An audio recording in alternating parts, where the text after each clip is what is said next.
Hello, Tim coming at you again with another video, and welcome to the first episode of Talking Movies. This is something I'm going to do from time to time to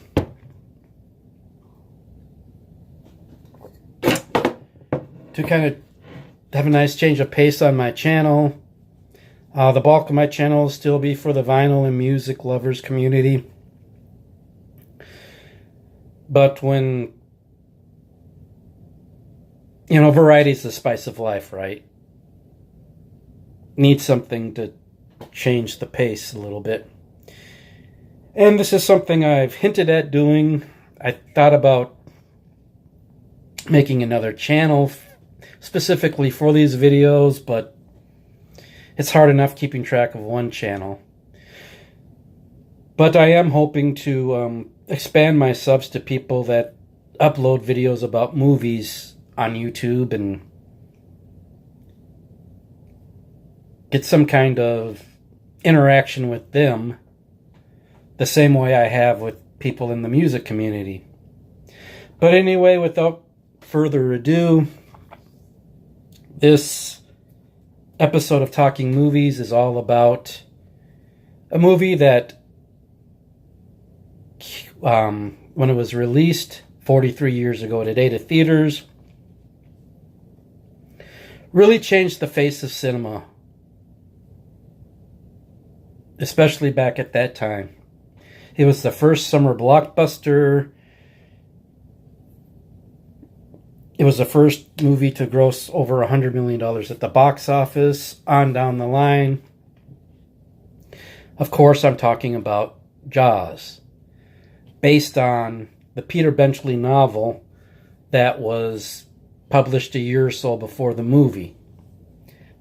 And I have had an opportunity to read that novel, but I personally prefer the movie. Now, I was quite young, obviously, when this was in theaters, so I didn't go see it on its initial theatrical run. Unfortunately, the one I did see on its original theatrical run, and I don't think it has had one after that, for a good reason. Sorry, I got about 10 minutes into this initially, and my voice started acting up. But as I was saying, the only thing I saw in this series that I saw in the movie theater when it was initially released was the awful Jaws: The Revenge. But anyway, this video is all about the classic original. I was quite young in 75, but I do remember hearing about it, seeing pictures, what have you, this movie about the shark. And being curious about it, and of course my parents said, no, you're too young, you can't see that, and on down the line. Then a few years later, I remember catching bits and pieces of it on TV. Like the beginning, the opening of the movie where you get the POV shot of the shark swimming, and then the girl get killed by a shark you never see in that scene. And, catching other bits and pieces like that, like the scene where Richard Dreyfuss's character was in the shark cage, and some of the adventures on the boat I remember seeing on TV. And then when I watched this movie the first time all the way through, 9-10 years or so after its release, I remember, it's triggered memories of me seeing bits and pieces of it on TV when I was younger. Be like, oh, okay, yeah, I remember seeing this part now. But anyway, Um, a lot of things, that weren't intended, to happen really worked in this movie's favor. Like the fact that they had so many problems with the mechanical shark at the beginning of production that they didn't know if they were going to make the movie. And Spielberg improvised by giving, the point of view of the shark shots when he gets his original victim and other points in the movie before you actually see the shark. Worked in the movie's favor. I know I'm covering ground that you've probably heard about ad nauseum, but the fact that things like that worked in the movie's favor made it so iconic. Sometimes goes to show, things work out better sometimes when they don't go as planned. Like me shooting this video. But, Roy Scheider's improvised line, "You're going to need a bigger boat," because that was the first time he saw the mechanical shark. He was awed at even the size of the mechanical shark. So he improvised that line, and that was... Now it's become so iconic. It's even on the shirt, even though you can't see it from the camera angle. But I actually watched the first three movies in this series backwards, besides catching bits and pieces of the original, like I said on television back when I was younger. First thing I rented was the Jaws 3, aka Jaws 3D, then Jaws 2, then the original. And I have been fortunate enough through retro screenings and everything to see this movie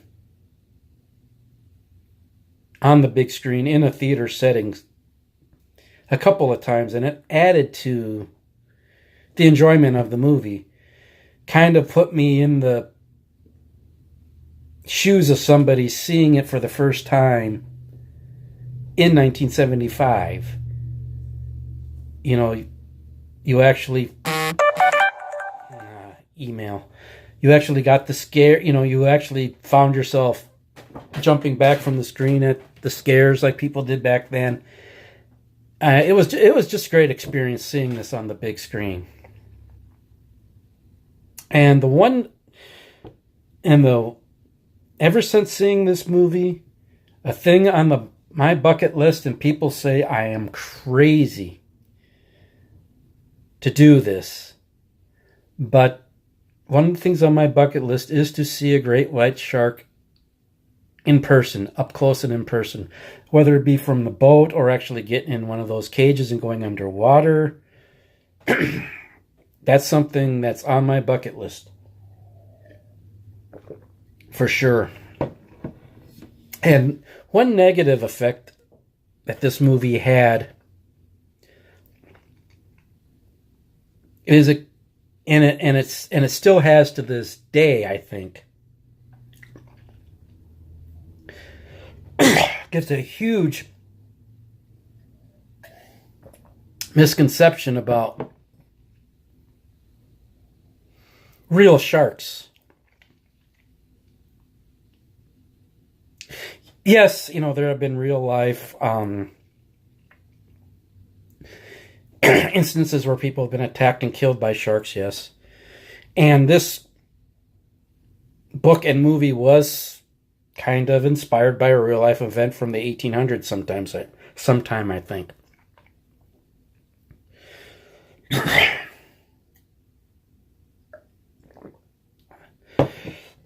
But ever since the release of this movie, sharks have become heavily hunted. Which I think is a shame. To the point where certain species, like great whites, are endangered. Which I think is a shame. But anyway, this is just an iconic movie. It broke so much ground in cinema. I thought it'd be great for my first episode of Talking Movies is to wish this movie a happy anniversary. 43 years already. Well, I better sign off again before my voice starts going haywire again and I have to start the video all over. But there's my first episode of Talking Movies. Thought I'd give you my thoughts on Jaws.